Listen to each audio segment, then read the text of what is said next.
Thinking of buying your first home in Southwest Florida and worried about hidden costs? Let's uncover every expense, including the ones you've probably never even thought about, to ensure your first purchase is a breeze. Hey, my name is Rick Harrison with MVP Realty here in Southwest Florida, and today I'm going to reveal not only the essential costs every first-time and relocation buyer must factor in before signing on that dotted line, but also those hidden costs that often go unnoticed until you get to the closing table. Plus, what you can expect to pay for each item. So let's dive in and get a better understanding of what everything is going to cost you.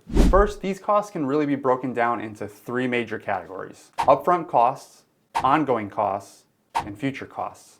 First, let's talk about upfront costs. These are just the initial expenses associated with purchasing a home. Starting us off, you have the down payment. Depending on your financing product, like an FHA, VA, or conventional loan, or even an ARM like a 10-in-1 ARM, this down payment is typically between 3% to 20% of the purchase price and is your down payment on your mortgage, which shouldn't be confused with your escrow deposit. For example, a $400,000 house at 3.5% with an FHA loan will come out to be about $14,000 for your down payment. Next, you have the closing costs, and these generally run about 2% to 5% and include things like your loan origination fees, appraisal fees, credit report fees, 1 hour later, state transfer taxes, notary fees, and your escrow deposit. Now, most of these fees will be covered by your financing at the closing table, with the exception of your home inspections and escrow deposit. When it comes to home inspections, you'll want to at least get the full inspection, which, as the name implies, covers the whole house. You'll also probably want to get the 4-point inspection and wind mitigation inspections,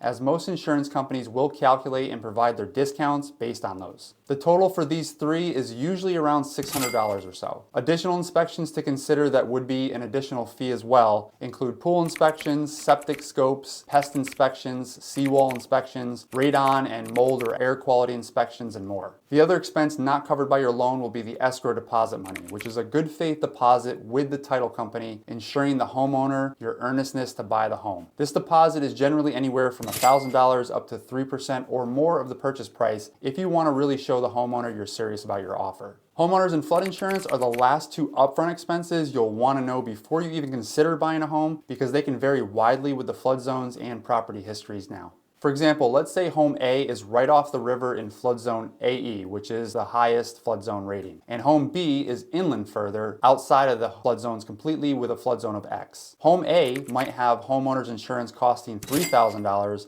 and require flood insurance that is an additional $6,000 or more. If you're planning to buy near the water, these are pretty typical numbers to see, so don't be surprised, but flood insurance can be quite a bit less than that as well. I've seen policies range from $1,200 up to over $11,000 just for the flood insurance, so make sure you shop around. With home B, on the other hand, the homeowners might only cost $2,500 a year and not require any flood insurance. And that's one of the reasons I'd encourage you to make sure you get insurance quotes during your due diligence period, because they may drastically change the size of the offer you can or are willing to make on a home. Next, we have ongoing costs, which are recurring costs necessary for maintaining the home. First, you have your mortgage payments, which you'll get a breakdown of from your lender when you apply for pre-approval. Then there's the property taxes, which vary by county and are crucial to consider now, as Florida's property taxes have increased quite a bit over the last few years. It's also worth noting that a property's past tax history is an okay indicator as to how much they might rise each year,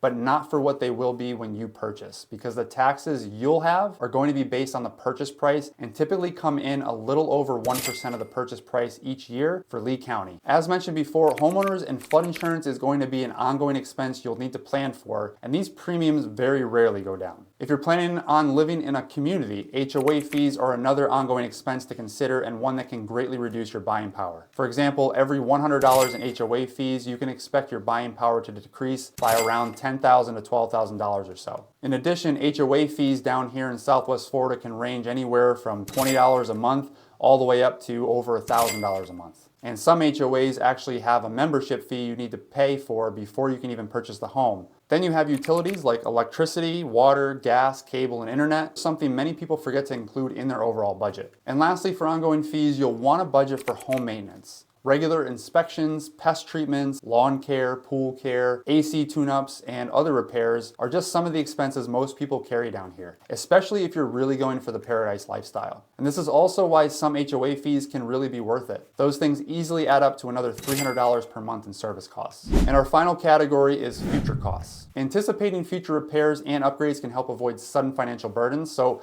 when you're looking at a house and doing your due diligence, these are all things you want to get a history on so you can factor the likelihood of repairs or replacements in the near future. The first major one is roof replacement or repairs. Regular shingle roofs may have a 20 to 30 year life to them, but insurance doesn't go by the manufacturer's recommendations. Most insurance companies are going to start raising your insurance premiums around 15 years plus or minus. Tile roofs, while quite a bit more expensive, running anywhere from $30,000 to $50,000 or more, will only have 5 to 10 additional years of life more than shingles. And while metal roofs will have the longest lifespan, insurance companies won't insure them forever either. So you definitely want to find out how long you have left on each of them. AC is super important down here, and a typical unit can cost anywhere from $5,000 to $8,000 or more. And some homes have 2 units depending on the size and stories in the home. They can generally last anywhere from 8 years and up, and I've seen some that have lasted 20 years and are still running good. But again, make sure you consider this cost in your offer. Plumbing and electrical systems. Older homes may have recalled electrical panels, cloth wiring, or polybutylene piping, which may need to be replaced completely before even closing. These are items that should be found in an inspection and would in most cases need to be replaced by the homeowners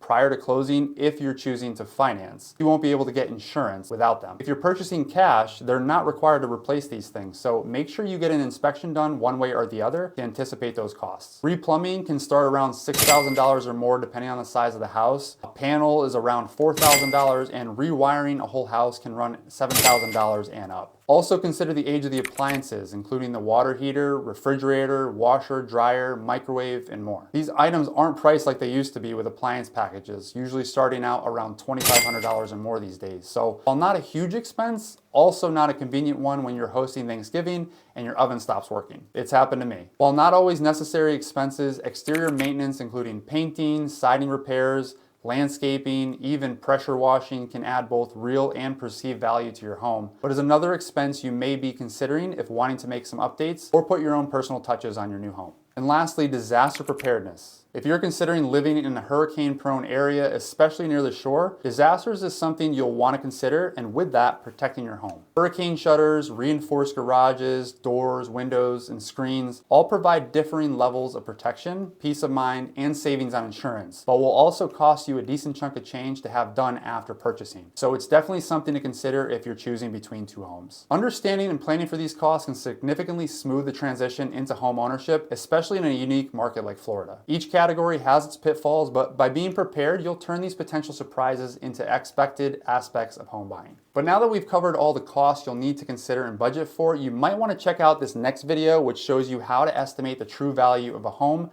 better than a Zestimate. Or maybe this other one, which shows you the 5 critical details you need to know about every home before you fall in love with the money pit. All right, thanks for watching, guys. I hope to see you in the next video, but until then, stay safe, stay positive, and more importantly, stay free.